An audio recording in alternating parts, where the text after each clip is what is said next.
بسم اللہ الرحمن الرحیم۔ سورہ نحل آیت نمبر 15 ارشاد ربانی ہے، اعوذ باللہ من الشیطان الرجیم۔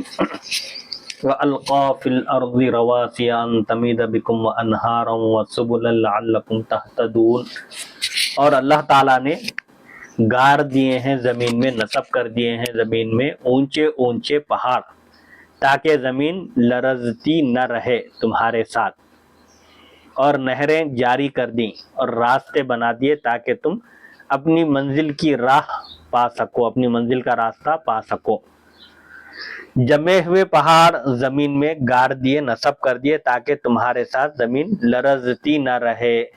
نصب کر دیے یعنی زمین پر پہاڑ جما دیے تاکہ زمین کا بیلنس قائم رہے۔ اگر پہاڑ نہ ہوتے تو زمین ایک طرف جھک جاتی، تو زمین کا بیلنس قائم رکھنے کے لیے اللہ نے پہاڑوں کی تخلیق کی، یا یہ معنی کہ تمہارے ساتھ اس کا ڈلنا ناپسند تھا، یعنی زمین انسانوں کو لے کر جھولتی رہتی، اگر پہاڑ نہ ہوتے تو زمین کا بیلنس قائم نہ رہتا۔ المیت کا معنی مضطرب ہونا ہے، مادہ یمیدو، بے چین ہونا، مضطرب ہونا۔ زمین کے لرزنے کی وجہ یہ تھی کہ پہاڑوں کی تخلیق سے پہلے زمین کروی شکل میں تھی، گولے کی شکل میں تھی، اور کسی ادنا سبب سے حرکت کرنے لگتی تھی۔ ذرا بھی اگر کوئی وجہ ہوتی تو زمین ہلنے لگتی تھی۔ جب اوپر بھاری بھرکم پہاڑ تخلیق کیے گئے، یعنی جب زمین کے اوپر بھاری بھرکم بڑے وزنی پہاڑ بنائے گئے، تو وہ یہ ان میخوں کی طرح ہو گئے جنہوں نے اسے حرکت سے روک دیا۔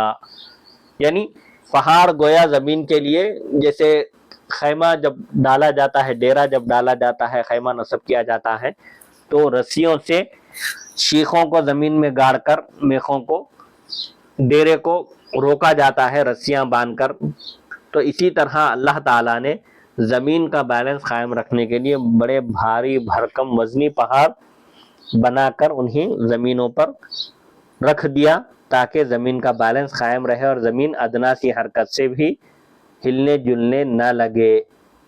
امام بغوی فرماتے ہیں، حضرت وہب نے فرمایا جب اللہ تعالیٰ نے زمین کو تخلیق فرمایا، جب زمین بنائی تو وہ جھولنے لگی، ڈولنے لگی، حرکت کرنے لگی۔ فرشتوں نے کہا یہ تو اپنے اوپر کسی کو نہیں ٹھہرائے گی، یعنی اس کا یہ انداز بتاتا ہے کہ یہ اپنے اوپر کسی کو جمنے، ٹھہرنے، رکنے نہیں دے گی۔ اللہ تعالیٰ نے اس کے اوپر صبح کو پہاڑ گاڑ دیے، اللہ تعالیٰ نے زمین کا بیلنس قائم رکھنے کے لیے اس پر یہ پہاڑ بنا دیے۔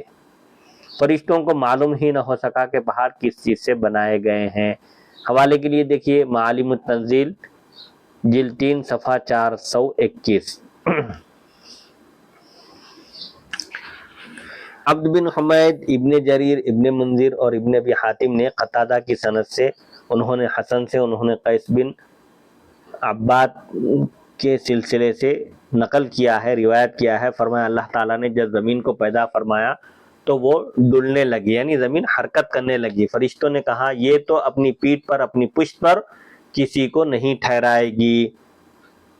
صبح ہوئی تو اس میں پہاڑ گاڑ دیے گئے، پہاڑ نصب کر دیے گئے، انہیں معلوم ہی نہ ہوا، فرشتوں کو پتہ ہی نہ چلا کہ یہ کہاں سے پیدا ہوئے ہیں۔ فرشتوں نے کہا اے ہمارے پروردگار، ان پہاڑوں سے بھی زیادہ کوئی چیز تیری مخلوق میں ہے جو زیادہ طاقتور ہو، پہاڑوں سے بھی زیادہ قوت اور طاقت والی ہو؟ تو اللہ تعالیٰ نے ارشاد فرمایا ہاں، پہاڑوں سے بھی زیادہ طاقتور لوہا ہے۔ پھر فرشتوں نے پوچھا لوہے سے بھی کوئی سخت چیز تیری مخلوق میں ہے؟ فرمایا ہاں، آگ ہے، یعنی جو لوہے کو بھی پگھلا دیتی ہے، نرم کر دیتی ہے۔ پھر فرشتوں نے عرض کی اے ہمارے رب، آگ سے سخت چیز بھی کوئی تیری مخلوق میں ہے، یعنی آگ سے بھی زیادہ خطرناک طاقتور کوئی چیز ہے؟ فرمایا ہاں، پانی ہے، کیونکہ پانی آگ کو بجھا دیتا ہے۔ فرشتوں نے پوچھا اے ہمارے رب، پانی سے بھی زیادہ کوئی سخت چیز تیری مخلوق میں ہے، یعنی پاور والی، جو پانی سے بھی زیادہ پاور والی ہو؟ فرمایا ہاں، ہوا ہے۔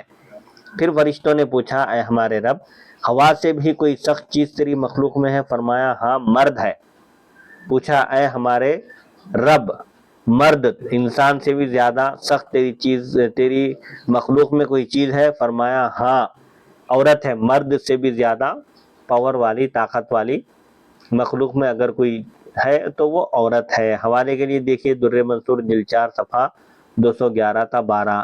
اگر کوئی پوچھے کہ کیا اس سوال کی یہی حد ہے، یعنی یہ سوال یہی ختم ہے، میں کہوں گا، حضرت علامہ قاضی ثناء اللہ پانیپتی فرماتے ہیں میں کہوں گا نہیں، کیونکہ اللہ تعالیٰ بہت قوی اور سخت ہے، اس کے علاوہ تمام ممکنات عاجز اور اپنی ذات کے اعتبار سے معدوم ہیں، یعنی اللہ تعالیٰ ہی سب سے زیادہ طاقتور ہے، وہی قدرت والا ہے، وہی طاقت والا ہے، وہ واجب الوجود ہے، اور ساری مخلوق ممکن الوجود ہے، اور جو ممکن الوجود ہوتا ہے وہ عاجز ہوتا ہے، بے بس ہوتا ہے، اور اللہ تعالیٰ کے آگے وہ بالکل لاچار ہوتا ہے، اور اپنی ذات کے اعتبار سے ممکن اپنی ذات کے اعتبار سے معدوم ہے، یعنی پہلے اس کا وجود نہیں تھا، اب ہے اور آگے نہیں رہے گا، اس کو ممکن کہتے ہیں۔ مخلوق ممکن ہے، ممکن الوجود ہے، اور اللہ تعالیٰ کی ذات واجب الوجود ہے، وہ ہمیشہ سے ہے، ہمیشہ رہے گا۔ پس جس جگہ اس کی قوت متجلی ہوتی ہے، جہاں اللہ تعالیٰ کی قوت کی تجلی ہوتی ہے،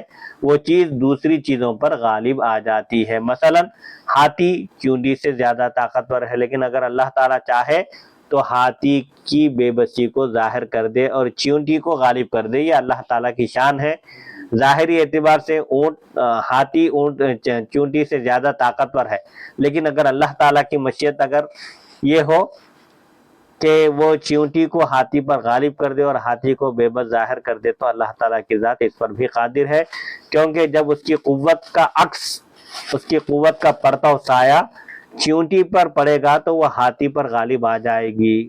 قوت کبھی تمام وجوہ کے اعتبار سے ایک شے کی دوسرے اشیاء سے زائد ہوتی ہے، تمام اسباب کے اعتبار سے ایک چیز کی طاقت دوسری چیزوں سے زیادہ ہوتی ہے، اور کبھی کسی ایک وجہ سے، کسی ایک ریزن سبب سے اوپر ذکر کی گئی چیزوں میں یہی چیز متحقق ہوتی ہے، ثابت ہوتی ہے۔ واللہ عالم، اور اللہ خوب جانتا ہے۔ مطلب یہ ہے کہ اللہ تعالیٰ کی مشیت اور اس کی مرضی، وہ چاہے تو کبھی سب سے کمزور کو سب سے زیادہ طاقتور پر فتح عطا کر دے، اور طاقتور کو شکست دے دے اور اس کو مغلوب کر دے۔ وَأَنْهَارًا وَأَلْقَى فِي الْأَرْضِ رَوَاسِيَ أَن تَمِيدَ بِكُمْ أَنْهَارًا، اور یہ انہارن جعلہ کا مفعول ہوگا، کیونکہ القا میں جعلہ کا معنی موجود ہے۔ اللہ تعالیٰ نے زمین پر پہاڑ نصب کیے، پہاڑ بنائے تاکہ زمین تم کو ہلا نہ دے، نیچے گرا نہ دے، اور القا یہاں پر جعلہ کے معنی میں ہے، اور اسی نے نہریں جاری کی پانی کی، تاکہ تم اپنے مقاصد تک رہنمائی حاصل کرو۔ لعلکم تہتدون، نہریں بنائی اور راستے بنائے، کیوں؟ تاکہ تم اپنی منزل مقصود تک جا سکو، یا یہ معنی کہ تم ان راستوں سے استدلال کرتے ہوئے، ان راستوں سے دلیل حاصل کرتے ہوئے اللہ تعالیٰ کی معرفت حاصل کر سکو۔ یہ تھی آیت نمبر 15 کی تفسیر۔ آیت نمبر 16 سورہ نحل ارشاد ربانی ہے، اعوذ باللہ من الشیطان الرجیم، وعلامات وبالنجم هم یہتدون، اور راستوں پر علامت نشانیاں اس نے بنا دی ہیں، اور ستاروں کے ذریعے وہ راہیاب ہوتے ہیں، یعنی ستاروں کی روشنی میں عرب سفر کیا کرتے تھے رات کے اندھیرے میں، تو ستاروں کی روشنی سے ان کو راستہ دکھائی دیتا تھا، اور اس روشنی سے وہ اپنا سفر طے کرتے تھے، اور راستوں پر درختوں، پہاڑوں اور ستاروں وغیرہ کی علامتیں بنا دی ہیں، جن سے قافلے رہنمائی حاصل کرتے ہیں۔ ان علامتیں کیا بناتی ہیں؟ علامتوں سے، نشانیوں سے، لوگ جیسے عام طور پر ہم کوئی کسی جگہ جا رہے ہیں، راستہ معلوم نہیں ہے، وہ درخت کوئی نشانی یاد رکھ لیتے ہیں کہ یہاں ہم کو مڑنا ہے، یہاں سے ادھر مڑنے کی صورت میں ہم فلاں جگہ چلے جاتے ہیں، اور ادھر مڑنے کی صورت میں فلاں جگہ نکل جاتے ہیں۔ تو یہ درختوں کو، پہاڑوں کو اور ستاروں کو اللہ تعالیٰ نے نشانیاں بنا دیا، جن سے قافلے، سفر کرنے والوں کے کاروان، قافلے رہنمائی حاصل کرتے ہیں۔ ان علامات میں سے اسباب اور علل شرعیہ بھی ہیں، سبحان اللہ، جیسے اوقات جو نماز، روزہ اور زکوٰۃ کے وجوب کے لیے اسباب ہیں، وقت نماز کے لیے سبب ہے، وقت ہوتے ہی نماز فرض ہو جاتی ہے، اسی طرح زکوٰۃ کے لیے اور روزے کے لیے بھی وقت سبب ہے، اور نشہ حرمت کی علت ہے، جس چیز میں بھی نشہ پایا جائے وہ حرام ہے، اس کا سبب ہے۔ انہی علامات میں سے طبعیہ اور عقلیہ دلائل ہے۔ طبعی اور عقلی دلائل ہیں، جیسے نبض کی سرعت بخار کی علامت ہے، نبض کا تیزی سے حرکت کرنا یہ اس بات کی نشانی ہے کہ اس شخص کو بخار آ گیا ہے۔ اور عالم صانع کی دلیل ہے۔ یہ جو مظاہر قدرت ہیں، یہ آسمان، یہ نیلگو آسمان اور یہ پھیلی ہوئی زمین اور یہ بلند و بالا پہاڑ، یہ سب اللہ تعالیٰ کے وجود کی دلیل ہے۔ یہ سب اس بات کی نشانیاں ہیں کہ اس کائنات کا ایک بنانے والا ہے اور وہ اللہ ہے۔ اسی طرح معجزہ نبوت کی دلیل ہے۔ پیغمبر جو حیرت میں ڈالنے والا جو کام کر دکھاتے ہیں، عقلوں کو حیرت میں ڈالنے والا جو کام جو کوئی بشر نہیں کر سکتا، عام بشر، ایسا جو معجزہ پیغمبر دکھاتے ہیں، یہ ان کے نبوت کی دلیل ہوتا ہے۔ اور ستاروں کے ذریعے سے صحراؤں یعنی جنگلوں اور پہاڑوں میں رات کے وقت رہنمائی حاصل کرتے ہیں۔ رات کے وقت اندھیرا ہوتا ہے، اب تو چونکہ ٹیکنالوجی فاسٹ ہو گئی ہے اور گوگل میپ کے ذریعے راستہ معلوم کرتے ہیں، لیکن پہلے زمانے میں یہ سہولتیں نہیں تھی۔ ستاروں کی روشنی میں رات کے اندھیرے میں جب سفر کرتے تو وہ لوگ اس سے اندازہ کرتے تھے، ستاروں کی روشنی سے ان کو پتہ چلتا تھا اور وہ کہاں تک پہنچے ہیں اور ان کے لیے کیا نشانیاں ہیں۔ یہ پہاڑ، یہ بیابان رات کے وقت اس میں رہنمائی حاصل کرتے ہیں۔ یہاں النجم پر الف لام جنس کا ہے، یعنی عام ستارے مراد ہے، کوئی خاص ستارہ مراد نہیں ہے، بلکہ ستاروں کی روشنی میں یہ اپنا سفر طے کرتے ہیں۔ محمد بن کعب فرماتے ہیں علامات سے مراد پہاڑ ہیں، اور پہاڑ دن کی علامات ہیں اور ستارے رات کی علامات ہیں۔ دن میں پہاڑوں سے اندازہ کرتے ہیں کہاں تک سفر طے ہوا ہے، اور رات میں چونکہ کچھ بھی نظر نہیں آتا تو ستاروں کی روشنی میں آگے بڑھتے ہیں۔ کل یہ حوالے کے لیے دیکھیے معالم التنزیل جلد 3 صفحہ 421۔ کل بھی کہتے ہیں تمام علامات سے مراد نجوم ہیں، وہ علامات وبالنجم هم یہتدون، علامات سے مراد بھی ستارے ہی ہیں۔ کچھ ستارے علامات ہوتے ہیں، نشانیاں ہوتے ہیں، اور کچھ ستاروں سے لوگ ہدایت یا رہنمائی حاصل کرتے ہیں۔ سدی کہتے ہیں نجوم سے مراد سریا، وہ 7 ستارے جو قطب شمالی کی طرف ہوتے ہیں، اور فرقدین اور جدی ہیں، یعنی مختلف ستارے ہیں۔ بے شمار آسمان پر ستارے ہیں، کچھ ستاروں کے نام بھی ہیں۔ سریا یہ سب سے اونچائی اور بلندی پر پایا جانے والا ستارہ ہے۔ ان کے تمام ستاروں کے ذریعے راستے اور قبلے کی طرف رہنمائی حاصل کی جاتی ہے۔ میں کہتا ہوں حضرت علامہ قاضی ثناء اللہ پانی پتی یعنی یہ ستارے آزو بازو نہیں ہیں، مطلب ایک ستارے سے دوسرے ستارے میں بھی کافی فاصلہ ہوگا۔ اب یہ ابھی آپ جو اس کی تفسیر جی جو چل رہی ہے علامہ قاضی ثناء اللہ پانی پتی رحمۃ اللہ علیہ کی، جی تو سے یہ اندازہ ہوتا ہے کہ آزو بازو نہیں ہیں ستارے، ان ستاروں میں بھی فاصلہ ہے۔ جی ان ستاروں میں بھی فاصلہ ہے، اور ستارے بھی بے شمار ہے، کوئی ان کو گن نہیں سکتا۔ تو بہرحال ستاروں کی تخلیق بھی یہ بیکار نہیں ہے، یہ بھی انسان کی رہنمائی کے لیے، آسمانوں کے لیے زینت ہے، اور رات کے وقت روشنی کا سبب ہے۔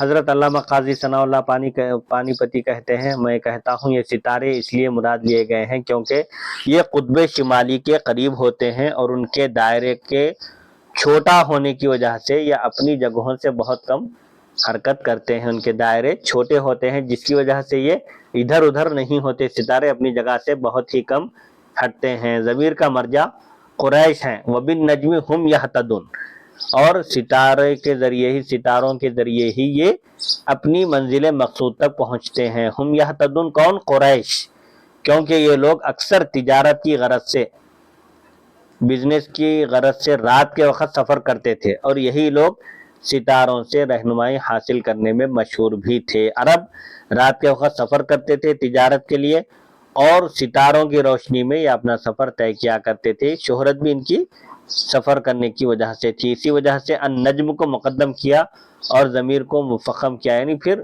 یہتدون میں آلریڈی ہم ضمیر ہے، لیکن پھر دوبارہ اس کو لایا گیا، ہم یہتدون، اس کو منفصل بھی لایا گیا، یہ بتانے کے لیے کہ عرب ہی رات کے وقت سفر کرتے تھے اور یہی ستاروں سے رہنمائی بھی حاصل کرتے تھے۔ تخصیص کے لیے خطاب کے صیغے سے عدول فرمایا، یعنی خصوصیت بتانے کے لیے وبالنجم انتم تہتدون کے بجائے ہم یہتدون کہا، صیغے کو بدل دیا، گویا یوں ارشاد ہوا کہ چونکہ ستاروں سے خصوصی طور پر، خاص طور پر قریش رہنمائی حاصل کرتے ہیں، اس لیے شکر و اعتبار بھی ان پر زیادہ لازم ہے۔ جو زیادہ فائدہ اٹھاتے ہیں ان کا زیادہ حق بنتا ہے کہ وہ اللہ کا شکر بجا لائیں اور عبرت اور نصیحت حاصل کریں۔ یہ تھی آیت نمبر 16 کی تفسیر آیت نمبر 17 ارشاد ربانی ہے اعوذ باللہ من الشیطان الرجیم افمن یخلق کمن لا یخلق افلا تذکرون، کیا وہ ذات جس نے سب کچھ پیدا فرمایا یا جو سب کچھ پیدا فرماتی ہے اس کی مانند ہو سکتی ہے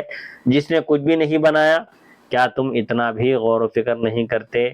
افمن یخلق سے مراد اللہ تبارک و تعالی ہے، کمن لا یخلق سے مراد اللہ تعالیٰ کے سوا جن معبودان باطل کی عبادت کی جاتی ہے وہ لوگ مراد ہیں۔ اس میں ایسا لفظ استعمال فرمایا جو ذوی العقول کے لیے استعمال ہوتا ہے، عقل رکھنے والوں کے لیے جو صیغہ استعمال ہوتا ہے، یہاں معبودان باطل بتوں کے لیے وہی عقل والا صیغہ استعمال فرمایا، تو اس میں ذوی العقول کو غلبہ دیا گیا، اگرچہ معبودان باطلہ میں غیر ذوی العقول بھی تھے، یعنی جن کی قریش پوجا کیا کرتے تھے، عبادت کیا کرتے تھے، وہ صنم بت پتھر کے بنے ہوئے بت تھے، لیکن چونکہ ذوی العقول بھی زیادہ تھے، غیر ذوی العقول بھی تھے ان معبودان باطل میں، یا اس سے مراد بت ہیں، اور صیغہ ذوی العقول والا اس لیے استعمال فرمایا کیونکہ مشرک انہیں خدا کہتے تھے اور الہ کو اہل علم سے ہونا چاہیے، اس لیے ان کے زعم و خیال کے مطابق صیغہ استعمال کیا ہے، یعنی عرب کے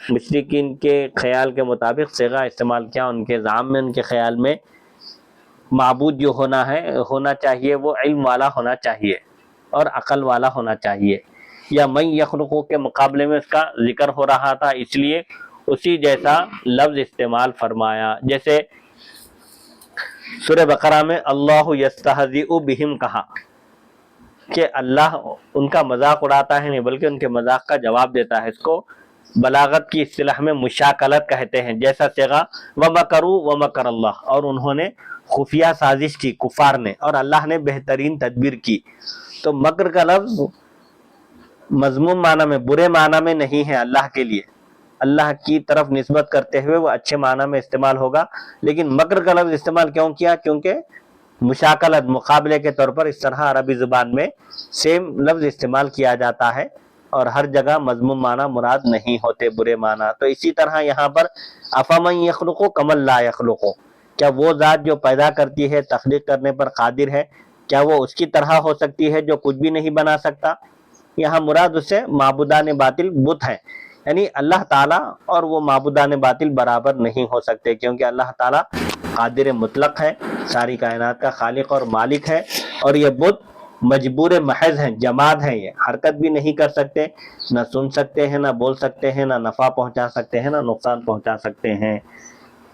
گویا یہ مبالغے کے لیے ایسا استعمال کیا گیا، گویا یوں کہا گیا ہے کہ جو پیدا کرتا ہے اس کی مانند تو ذوی العقول میں سے جو کچھ پیدا نہیں کرتے وہ بھی نہیں ہے، ذوی العقل، عقل رکھنے والے، یعنی مخلوق اللہ تعالیٰ کی برابری نہیں کر سکتی، وہ مخلوق جو عقل رکھتی ہے تو پھر وہ مخلوق کیسے برابری کر سکتی ہے جو بالکل عقل بھی نہیں رکھتی؟ سبحان اللہ، جیسے سبحان اللہ، معبودان باطل پتھر ہیں جن کو تراش کر قریش خود اپنے ہاتھوں سے بنا کر جن کی عبادت کیا کرتے تھے، تو ذوی العقل جب اس کی برابری نہیں کر سکتے تو غیر ذوی العقل اس کی برابری کیسے کر سکتے ہیں؟ پھر بے علم اس کی مانند کیسے ہو سکتے ہیں؟ جن کو کچھ علم نہیں ہے، عقل نہیں ہے، وہ اللہ کی برابری کیسے کر سکتے ہیں؟ حمزہ انکار کے لیے اور فا تعقیب کے لیے ہے، کیا وہ ذات جو تخلیق کرنے پر قادر ہے اس کے برابر ہو سکتی ہے جو کچھ بھی نہیں بنا سکتی؟ یعنی استفہام انکار کے لیے ہے، یعنی ایسا نہیں ہو سکتا، اللہ تعالیٰ قادر مطلق ہے، وہ خالق کل ہے، وہ مخلوق کے برابر نہیں ہو سکتا، اور فا تعقیب کے لیے ہے، افلا تذکرون، پھر جب اتنی آسان بات ہے سمجھ میں آنے کی تو تم کیا نصیحت حاصل نہیں کرتے؟ یعنی اللہ تعالیٰ کے کمال علم اور عظیم قدرت اور حکمت منتہیہ اور تخلیق میں اس کے یکتا ہونے پر اتنے واضح اور کثیر دلائل کے بعد اس کے ایسے شریک کا کوئی معنی نہیں سوچتا جو اشیاء کی تخلیق میں اس کے مثل نہیں ہے۔ کیا مطلب؟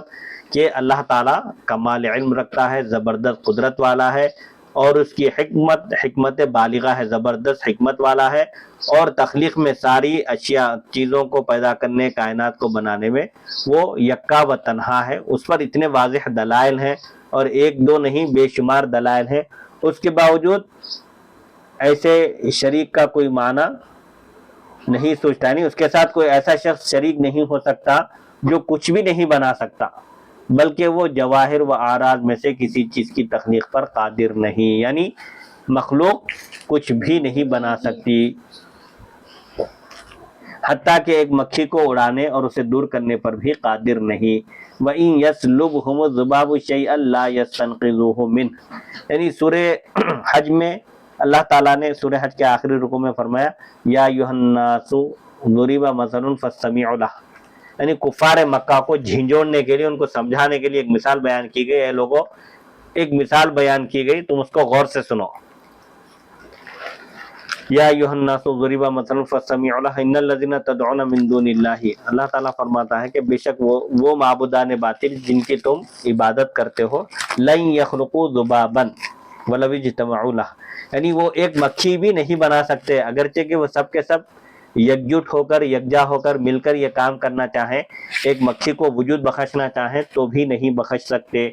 مکھی بنانا تو بہت دور کی بات ہے، بڑی بات ہے، اگر یہ جو بتوں کے سامنے جو مٹھائی لڈو وغیرہ رکھتے ہیں کفار یہ کافر اور مشرک، اگر کوئی مکھی آ کر ان کے پاس سے لڈو یا مٹھائی اٹھا کر لے جائے تو یہ اس کو چھڑا بھی نہیں سکتے، مکھی بنانا تو بہت دور کی بات ہے۔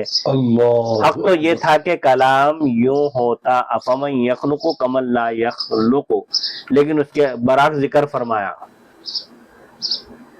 اس بات پر تنبیہ کرنے کے لیے، اس بات پر آگاہ کرنے کے لیے کہ انہوں نے اللہ تعالیٰ کا شریک ٹھہرا کر اس کو عاجز مخلوق کی جنس کے ساتھ تشبیہ دی ہے، یعنی مخلوق عاجز ہے اور اللہ تعالیٰ قادر مطلق ہے، دونوں کا مقابلہ موازنہ نہیں کیا جا سکتا۔ نصیحت آموز اور عبرت آمیز اشیاء کے مشاہدے کے بعد اعتبار اور نصیحت حاصل کرنے پر انکار ہے، یعنی ان چیزوں کو دیکھ کر، کائنات کی تخلیق، پہاڑ، آسمان، زمین وغیرہ، ان سب چیزوں کو دیکھ کر چاہیے کہ انسان نصیحت حاصل کرے، عبرت حاصل کرے۔ افلا تذکرون، یعنی اتنی بھی بات تم کو سمجھ میں نہیں آتی کہ جو خالق ہے اور جو خالق نہیں ہے وہ دونوں کیسے برابر ہو سکتے ہیں؟ یہ تھی آیت نمبر 17 کی تفسیر۔ آیت نمبر 18 سورہ نحل ارشاد ربانی ہے، اعوذ باللہ من الشیطان الرجیم وَإِن تَعُدُّوا نِعْمَتَ اللَّهِ لَا تُحْصُوهَا إِنَّ اللَّهَ لَغَفُورٌ رَحِيمٌ، اور اگر تم شمار کرنا چاہو اللہ تعالیٰ کی نعمتوں کو تو تم انہیں گن نہیں سکو گے، شمار بھی نہیں کر سکتے، یقیناً اللہ تعالیٰ بڑا غفور، بڑا رحیم ہے، بڑا بخشنے والا، بے حد مہربان ہے۔ یعنی تم اللہ تعالیٰ کی نعمتوں کو شمار ہی نہیں کر سکتے، چہ جائے کہ تم ان کا شکر ادا کر سکو، یعنی انسان پر اللہ تعالیٰ کی بے شمار نعمتیں ہیں، بے شمار انعامات ہیں، شکر بجا لانا تو بہت بڑی بات ہے، ان نعمتوں کو گن بھی نہیں سکتے اگر گننا چاہیں، یعنی اللہ تعالیٰ کی نعمتیں ذکر کی گئی نعمتوں میں منحصر نہیں ہیں، اوپر جن نعمتوں کا ذکر کیا گیا اتنی ہی نعمتیں نہیں ہیں اللہ تعالیٰ کی، بلکہ یہ بے شمار ہیں، غیر محصور یعنی بے شمار ہیں، بس اس کی عبادت کا حق ادا کرنا کسی کے بس کی بات نہیں ہے۔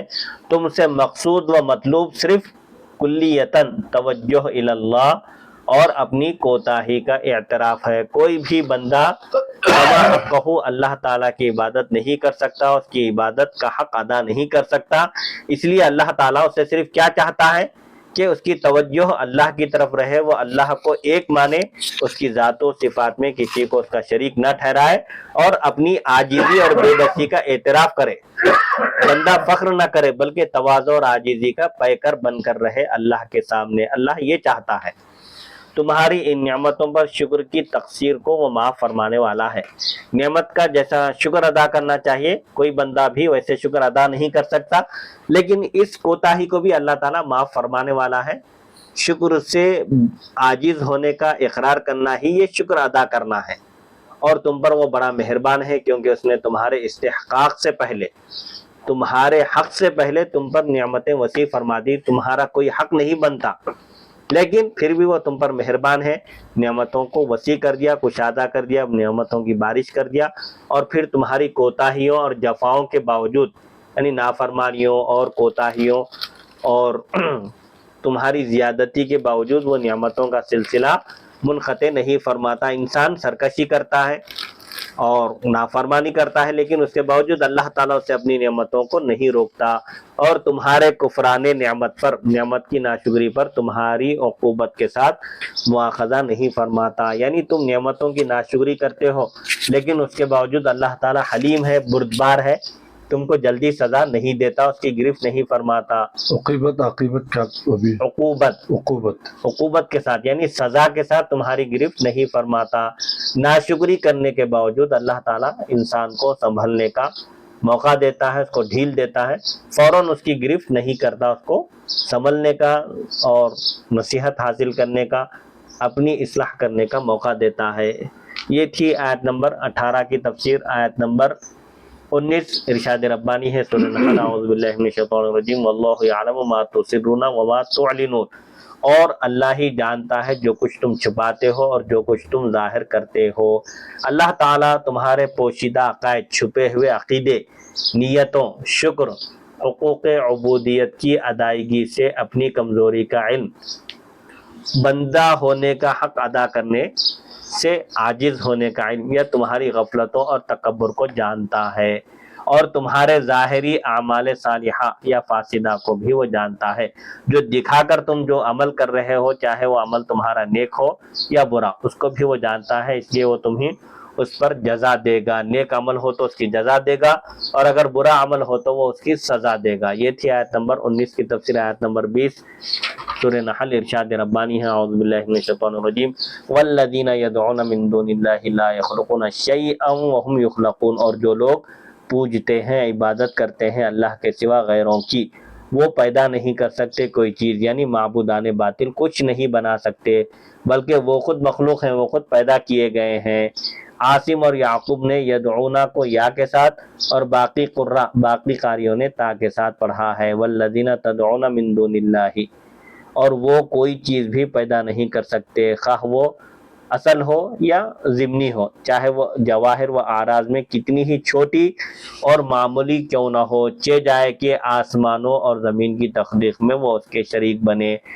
آسمان اور زمین، لخلق السماوات والارض اکبر من خلق الناس، کہا قرآن میں اللہ نے کہ آسمانوں اور زمین کو پیدا کرنا یہ انسانوں کو بھی بنانے سے بہت بڑی چیز ہے۔ تو ایک عام مخلوق ایک چھوٹی اور معمولی چیز نہیں بنا سکتی، تو وہ آسمانوں اور زمین کو بنانے میں اللہ کے شریک کیسے ہو سکتے ہیں؟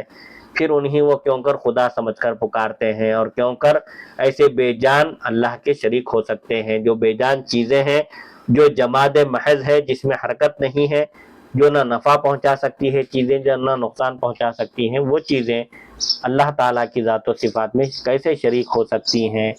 ان کے اپنے وجود ہی پتھر اور لکڑی سے تراشے گئے ہیں۔ جو بت ہوتے تھے عرب میں، پتھر کے ہوتے تھے یا لکڑی کے ہوتے تھے، خود اپنے ہاتھوں سے تراش کر اس کی عبادت کرتے تھے، تو ان کے اپنے وجود ہی پتھر اور لکڑی سے تراشے گئے ہیں۔ ان کی تو اپنی ذات ہی وجود کی مقتضی نہیں ہے، یعنی ان کا کوئی وجود ہی نہیں ہے، تو پھر ان سے کسی دوسری چیز کی تخلیق کا یا کسی دوسرے چیز کے وجود کا تصور کیسے ہو سکتا ہے؟ جو چیز خود محتاج ہے وہ دوسری چیز کیسے بنا سکتی ہے؟ یہ تھی آیت نمبر 20 کی تفسیر۔ آیت نمبر 21 سورہ نحل، ارشاد ربانی ہے، اموات غیر احیاء وما یشعرون ایان یبعثون، وہ مردہ ہیں، زندہ نہیں ہیں، اور وہ نہیں سمجھتے کہ کب انہیں اٹھایا جائے گا، یعنی ان کو اس کا شعور بھی نہیں ہے کہ انہیں مرنے کے بعد دوبارہ کب اٹھایا جائے گا۔ یہ اموات مبتدا محذوف کی خبر ہے، یعنی اس سے پہلے ایک لفظ ہم محذوف ہے، ہم اموات، وہ مردہ ہیں۔ اگر اس میں موصول سے مراد بت ہو تو معنی یہ ہوگا کہ یہ مردہ ہیں، ان پر حیات کا سلسلہ جاری ہی نہیں ہوا۔ ایک مردہ وہ ہوتا ہے جس میں پہلے حیات ہوتی ہے، تو یہ کیسے مردے ہیں؟ یہ معبودان باطل یا پتھر اور لکڑی کے تراشے ہوئے بت، ان کے اندر حیات آئی ہی نہیں، یہ مردہ ہیں، محض مردہ ہیں، ان پر حیات کا سلسلہ جاری ہی نہیں ہوا، پہلے بھی حیات نہیں تھی اور اب بھی نہیں ہے۔ اور اگر اس میں موصول سے مراد ہر معبود باطل ہے والذین سے، تو مطلب یہ ہوگا کہ وہ تو اپنی ذات کے اعتبار سے مردہ ہیں، زندہ نہیں ہے، بلکہ ان کی اپنی حیات ہی عاریتاً مستعار لی ہوئی ہے، حقیقت میں ان کی حقیقی حیات نہیں ہے بلکہ کسی سے لی گئی ہے، حی و قیوم ذات سے مستعار ہے، یعنی اللہ نے ان کو وجود بخشا، ان کو حیات دی، کون ہے وہ؟ حی اور قیوم یعنی جو خود زندہ ہے اور دوسروں کو قائم رکھنے والا ہے۔ اس ذات سے جب ان کو حیات ملی ہے یا وجود ملا ہے تو پھر یہ دوسروں کو کیسے زندگی عطا کر سکتے ہیں؟ یعنی یہ لوگ خود اپنے وجود اور اپنی حیات میں اللہ کے محتاج ہیں، تو پھر یہ دوسروں کو کیسے حیات اور وجود بخش سکتے ہیں؟ جن کی یہ حیثیت ہے، سبحان اللہ، سبحان اللہ۔ جن کی یہ حیثیت ہے تو وہ الہ کیسے بن سکتے ہیں؟ مطلب جو خود مجبور محض ہیں اور اپنے وجود میں اللہ کے محتاج ہیں تو پھر یہ اللہ کیسے ہو سکتے ہیں؟ اللہ تو ایک ہی ہے جو ساری کائنات کا خالق اور مالک ہے۔ کیونکہ وہ مردہ اور خود مخلوق ہیں اس لیے جانتے ہی نہیں۔ معبودان باطل لکڑی اور پتھر سے تراشے ہوئے بت خود مردہ ہیں، اس لیے ان کو کچھ پتہ ہی نہیں ہے۔ یعنی ان کا دوبارہ اٹھنا اور ان کے عبادت گزاروں کا دوبارہ اٹھنا جب ان کے اختیار میں اور ان کے علم میں نہیں ہے تو پھر وہ اپنے عبادت گزاروں کی جزا پر کیسے قادر ہوں گے؟ یعنی یہ پتھر کے اور لکڑی کے تراشے ہوئے بت ان کو خود پتہ نہیں ہے، اور جو ان کی عبادت کر رہے ہیں ان کو بھی پتہ نہیں ہے۔ تو جب یہ لوگ خود مجبور محض ہیں اور کچھ نہیں کر سکتے تو ان کی پوجا کرنے والوں کو یہ جزا کیسے دے سکتے ہیں قیامت کے دن؟ اللہ پھر اکبر۔ ایسے بے جان بتوں کی عبادت کا کیا فائدہ ہے؟ بس یہ عبادت کے مستحق ہی نہیں ہے۔ اس آیت سے معلوم ہوتا ہے کہ دوبارہ اٹھنے کا عقیدہ رکھنا بھی لوازم تکلیف میں سے ہے، یعنی مرنے کے بعد دوبارہ اٹھائے جانے کا عقیدہ رکھنا یہ بھی ایمان کا ایک بنیادی جز ہے۔ سورہ اس میں ایمان مفصل میں جس کا ذکر ہے والبعث بعد الموت، مرنے کے بعد دوبارہ اٹھایا جانے کا عقیدہ رکھنا یہ ایمان کے لیے شرط ہے، کیونکہ مرنے کے بعد دوبارہ اٹھائے جانے کا عقیدہ کافر اور مشرک نہیں رکھتے تھے۔ وہ لوگ یہ کہتے تھے ان ہی الا حیاتنا الدنیا نموت و نحیا وما نحن بمبعوثین، جو کچھ بھی ہے یہی دنیاوی زندگی ہے، ہم اس میں جیتے ہیں اور مرتے ہیں، ہم کو مرنے کے بعد دوبارہ نہیں اٹھایا جائے گا، یہ کہا کرتے تھے۔ تو اس سے معلوم ہوا وما یشعرون ایان یبعثون اس آیت سے کہ مرنے کے بعد دوبارہ اٹھائے جانے کا عقیدہ رکھنا یہ بھی ایمان کے لیے شرط ہے۔ یہ تھی آیت نمبر 21 کی تفسیر۔ انشاءاللہ اگلی نشست میں آیت نمبر 22 پر گفتگو ہوگی۔ وصلی اللہ تعالی علی خیر خلقہ سیدنا محمد و آلہ و صحبہ اجمعین والحمد للہ رب العالمین۔